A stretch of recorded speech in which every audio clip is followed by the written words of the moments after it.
Obviamente, não vale só você... o recomendado, né, o que a gente espera, não é só que você faça a mudança de decúbito. Não, não é só isso. A gente também precisa dar atenção a outros pontos. Lembra que eu falei a hidratação? Então, você precisa, após o banho, hidratar a pele desse paciente, a gente passa loção, e aí a gente vai aprender a fazer isso na prática. Mas, se a úlcera já está instalada, vejam, imaginem, uma situação assim, onde você tem uma lesão muito grande, olha só, olha o tamanho dessa lesão. Vejam, muito profunda, né? Ó, a gente precisa fazer curativo. Por quê? Porque essa área está aberta, exposta para germes, micro-organismos que podem e provavelmente vão causar uma infecção, algum tipo de contaminação para esse paciente, tá? Porque é uma zona aberta, certo? É uma porta aberta. Esses germes podem entrar e aí causar prejuízos maiores para os nossos pacientes. Por isso, além de todos esses outros cuidados que eu falei para vocês, precisamos nos atentar aos curativos. Então, por exemplo, nessa situação de uma úlcera por pressão, os curativos são muito bem-vindos e muito utilizados, certo? Obviamente, dependendo do estágio, a gente não consegue ajudar, tá? Quem tem que fazer o curativo é enfermeiro. Porque você tem uma parte dessa úlcera, dependendo do estágio, que fica necrosada. O tecido morre, tá? E aí, esse tecido morto tem que ser retirado. E a gente não pode fazer isso. Você e eu não podemos fazer procedimentos que sejam invasivos. Ou a equipe vai lá, ou a equipe vai. O que a Fátima perguntou se o paciente estiver em casa, né, domiciliado, a gente tem que fazer o que com ele? A equipe vai, né, ou vai para o hospital, isso mesmo. Ou a equipe vem até a residência do paciente, ou o paciente precisa ir ao hospital. Quando, nesse caso, eu falo que, por exemplo, tipo 4, por exemplo, você vai ter necrose, o tecido vai morrer. Para que um tecido novo surja, esse tecido velho tem que ser retirado. E aí a gente não consegue fazer esse procedimento, porque isso pode, por exemplo, e vai causar sangramento do paciente e a gente... Oi? Isso. Por quê? Imagina, a gente vai perfurar, porque esse tecido é cortado, literalmente ele é tirado. Não, isso. E a gente não pode, porque o cuidador não pode, né, perfurar o paciente para nada. Nada que seja invasivo, a gente pode fazer. A não ser, lógico, a insulina, né? Mas a insulina, até mesmo uma pessoa que não é da área da saúde, que não tenha curso, faz. Então, quem é diabético, faz o controle da glicemia. Então, a não ser insulina, nada que fure o paciente a gente pode fazer. Nada. Nem injeção, nem nada. Então, em alguns casos, por isso que eu falei, alguns curativos não são da nossa alçada. Você e eu não podemos fazer. A gente faz os mais simples. Aqueles que a equipe permite. Então, normalmente a equipe fala, olha, Fátima, né, Vilma, Gi, Leidiana, isso aqui você faz assim, assim, assim, assim. A equipe normalmente orienta aqueles que são mais simples que a gente consegue fazer, tá? E aí, lógico, de tempo em tempo, você leva o paciente para que a equipe verifique se está tudo bem, se está tudo certo. Ou a equipe vai até a residência. Você tem um acompanhamento da equipe para verificar se os curativos estão sendo feitos da forma correta, tá? Mas em alguns casos é só enfermeiro mesmo, não é nem técnico de enfermagem.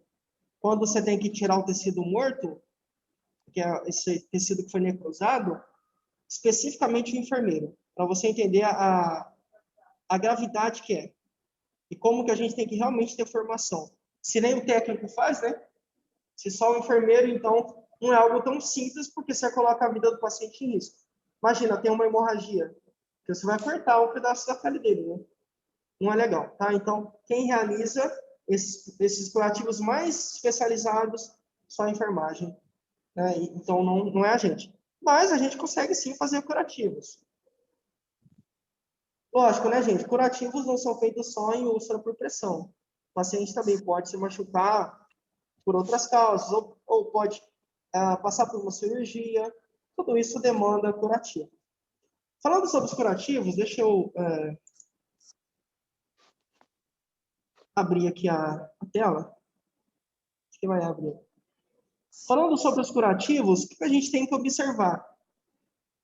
Todo curativo deve ser feito de forma asséptica, ou seja, a gente sempre tem que tomar cuidado para não causar uma contaminação no paciente. Asepsia, limpeza, higiene acima de tudo. Luva, álcool em gel, máscara, mesmo assim, não ficar falando em cima da ferida. Tem gente que fica tagarelando, falando em cima, porque quando você fala, gotículas são lançadas. E aí, logicamente, você pode contaminar, né? Porque ali você tem uma área aberta. Não pode. Então, a gente sempre tem que considerar esses pontos de asepsia, tá bom? Que basicamente é livrar o paciente de... Ah, é? Então, a Fátima está falando aqui que em parabéns, normalmente a gente, sei lá, o aniversariante sopra a vela. E quando ele sopra, você tem o quê? As gotículas indo para o bolo. E aí depois a gente vai e come. Não tem como. Acontece mesmo, faz parte. Então, assim, aséptico. Lava as mãos antes de começar o procedimento. Tem que realizar com álcool gel, com luva, sei lá, com soro. Enfim, a gente vai mostrar como faz, mas tem que ser feito realmente sempre procurando não contaminar o nosso paciente, não permitir a entrada de germes, micro-organismos e tudo mais. Bom, os curativos podem ser classificados de acordo com algumas questões. Por exemplo, em relação ao tamanho. Você tem curativos pequenos, médios, grandes e extras grandes. Os extra grandes, por exemplo, são aqueles em que a pessoa queima uma grande quantidade do seu corpo. Tipo assim, queimou 90% do corpo, por exemplo. Pode acontecer. Tá? Então, aí a gente vai fazer um tipo de curativo, que é o que a gente chama de extra grande, que é o bem grandão, que é mais mesmo a equipe de enfermagem e não a gente. Como eu falei, a gente é mais o simples, é mais o básico. Porque esses outros curativos precisam de uma certa especialização.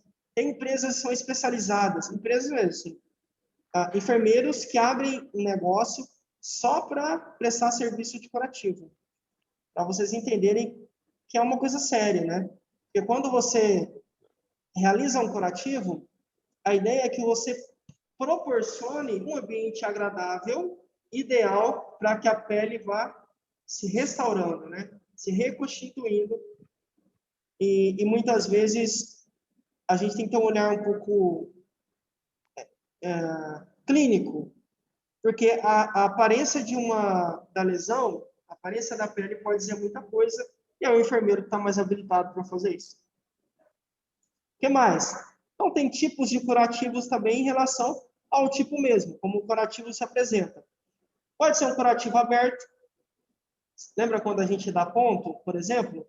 Não fica, normalmente fica só os pontos, e a gente faz o curativo, limpa a área, mas fica exposto, fica aberto, por exemplo. Tem curativo oclusivo, que você vai fechar, e o compressivo, eu vou mostrar tudo isso para vocês mais quando a gente for falar da parte prática.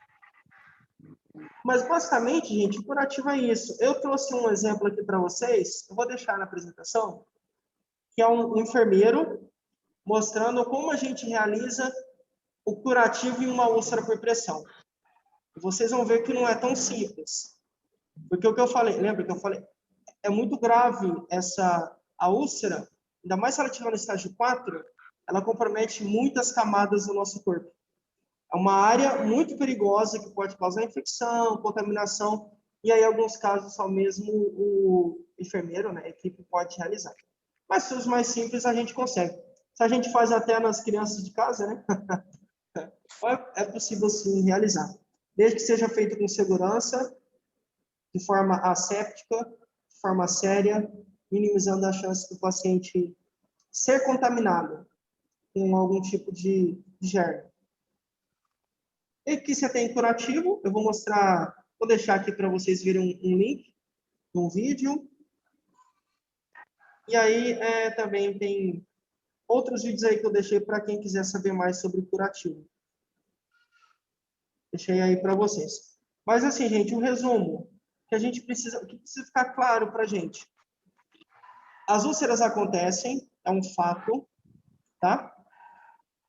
Mas elas podem ser evitadas, desde que você se atente a alguns itens, que é a hidratação, é a massagem, é a mudança de decúbito, é a alimentação do paciente, é o tecido da roupa do paciente, o tecido da cama, o tipo de colchão, ao ambiente. Muitos itens vão se somando para que a úlcera aconteça.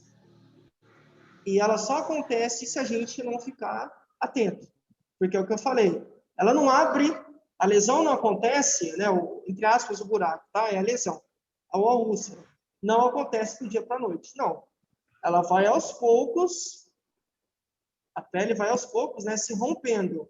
Aos poucos a pele vai abrindo, aos poucos a pele vai sendo lesionada. Não é do dia para a noite, por isso que a gente tem que ter um olhar, não vou dizer,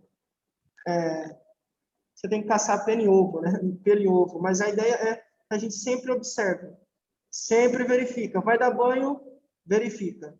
Vai trocar de fralda, verifica. É uma constante. Sempre a gente tem que estar atento a esses pontos, certo? Para que não se instale. Se instalou, vamos correr atrás, voltar para o estágio anterior, para não deixar ir para o seguinte, porque quanto mais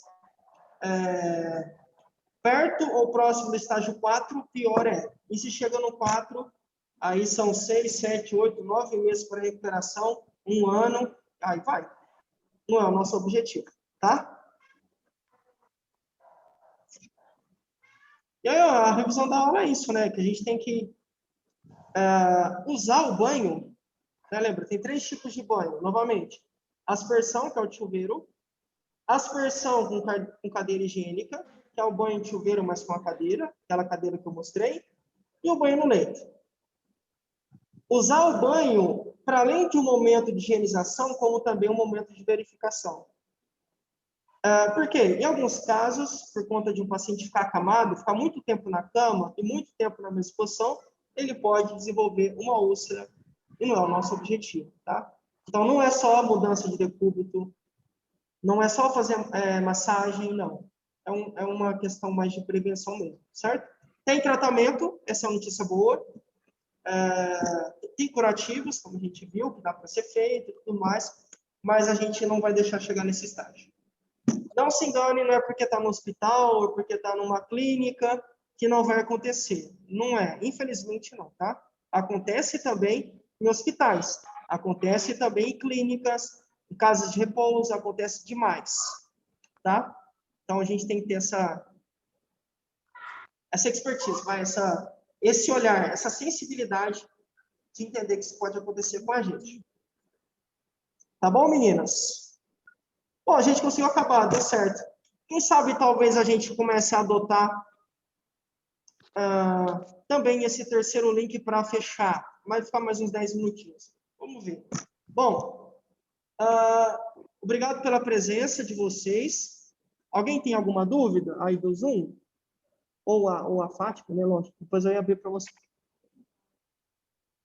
Alguém tem alguma dúvida ou a gente pode fechar? Não, fechou. Para mim tá certo. Acho que a gente... Você está falando, Gi? Para mim tá tudo bem, deu certo. Tá perfeito. Obrigado. Acho que obrigado, Ju. Pode falar, acho que não me bem. Alô.